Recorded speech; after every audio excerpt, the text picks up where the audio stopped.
डेअरिंगवाली गोष्ट आहे. ती जर डेअरिंग लहान मुलांमध्ये येत असेल तर आपल्यासारख्या मोठ्यांचं जबाबदारी आहे की आपण त्यांचं प्रोत्साहन वाढवलं पाहिजे. येईल सगळ्यांनी जोरदार टाळ्यांनी त्याचं स्वागत करूया.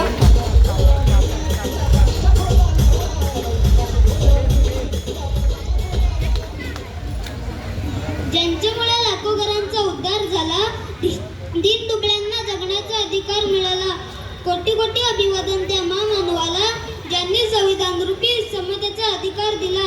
सूर्याप्रमाणे तेज दिसणारे व्यासपीठ, चंद्राप्रमाणे शीतल छाया देणारे श्रोते आणि चांदण्याप्रमाणे चमकणाऱ्या माझ्या मित्रमैत्रिणींना सर्वांना माझा नमस्कार. मी युग गणेश वाडकर, जिल्हा परिषद पूर्ण प्राथमिक शाळा शीळ या शाळेचा विद्यार्थी. मी आता 3री शिकत आहे.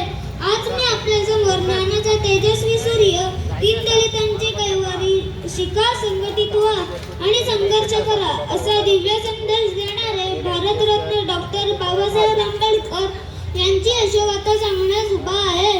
डॉक्टर बाबासाहेब आंबेडकर यांचे पूर्ण नाव डॉक्टर भीमराव रामजी आंबेडकर असे होते. त्यांचा जन्म 14 एप्रिल 1891 रोजी मध्य प्रदेशातील मऊ येथे झाला. त्यांचे माध्यमिक शिक्षण मुंबई येथे झाले, तर पुढील शिक्षण त्यांनी परदेशातून घेतले. त्यांनी अर्थशास्त्र, डॉक्टरेट व बॅरिस्टर या उच्च पदव्या मिळवल्या. त्यांनी सामाजिक, राजकीय, आर्थिक, शैक्षणिक व धार्मिक या पत्रकारिता, कायदा अशा विविध क्षेत्रात वेगळा ठसा उमटवला. दीनदलित, गोरगरीब, शोषित यांच्या अंधकारमय जीवनाला प्रज्ञेचा संदेश दिला. शिक्षणाचा प्रसार करण्यासाठी त्यांनी महाविद्यालये व वसतिगृहांची स्थापना केली.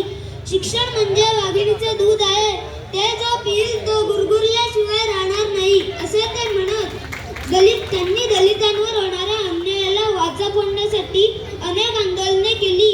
भारताची राज्यघटना लिहून भारतात लोकशाही राज्यव्यवस्थेचा पाया घातला. बाबासाहेबांचे हृदय खूप मोठे होते. त्यांना गरिबांचे दुःख सहन होत नसे. त्यांनी आपले संपूर्ण आयुष्य गरिबांच्या सेवेसाठी अर्पण केले. ज्यांना कोणीही मदत करत नसे त्यांचे ते आधार बनले. त्यांनी सर्वांना त्याच मनाने जगायला शिकवले. बाबासाहेबांनी दाखवून दिले की कोणालाही कमी समजू नये. त्यांच्या कामामुळे लाखो लोकांच्या जीवनात आनंद झाला.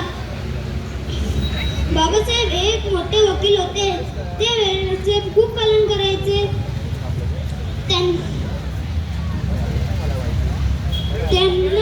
त्यांनी सर्वांना समान अधिकार दिले आहे. राजा असो वा गरीब, सर्वांसाठी कायदा एकच आहे असे ते सांगायचे. त्यांनी प्रत्येकाला मतदानाचा अधिकार दिला. संविधानामुळे आपला भारत देश एक संघ राहिला आहे. बाबासाहेबांनी दिलेले हे संविधान आपल्या देशाचा आत्मा आहे. बाबासाहेबांचे जीवन खूप शिस्तबद्ध होते. ते वेळेचे खूप पालन करायचे. सकाळी लवकर उठणे, व्यायाम करणे आणि तासनतास वाचन करणे हा त्यांचा दिनक्रम होता. त्यांना अस्वच्छता अजिबात आवडत नसे. त्यांनी नेहमी नीटनेटके राहण्यावर भर दिला. शिस्त असेल तरच माणूस यशस्वी होतो असे ते सांगायचे. आपणही त्यांच्याकडून शिस्तीचा हा धडा घेतला पाहिजे. बाबासाहेब खूप स्वाभिमानी होते. त्यांनी कधीही कोणासमोर चुकीच्या गोष्टीसाठी मान झुकवली नाही. 100 दिवस शेळी होऊन जगण्यापेक्षा 1 दिवस वाघ होऊन जगणे चांगले असा त्यांचा विचार होता. त्यांनी सर्वांना समान अधिकार दिले आहेत. स्वाभिमानाने जगणे हा माणसाचा खरा दागिना आहे असे ते म्हणायचे. त्यांच्या विचारांमुळे लाखो लोकांच्या जीवनात आत्मविश्वास निर्माण झाला.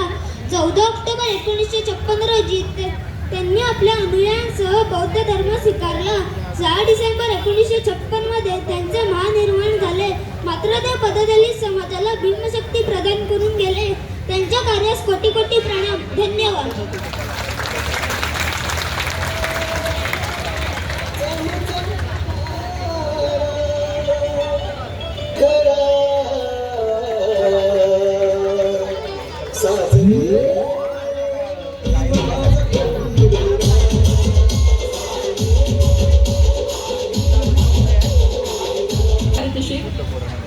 उमेश कांबळे यांच्याकडनं 100 रुपयाचं पारितोषिक आणि रत्नदीप कांबळे सर यांच्याकडनं 100 रुपयाचं पारितोषिक आहे.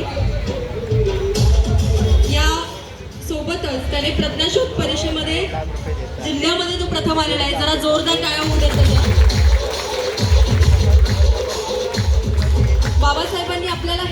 घेतलं आणि त्यांचा आदर्श आपण घेतला पाहिजे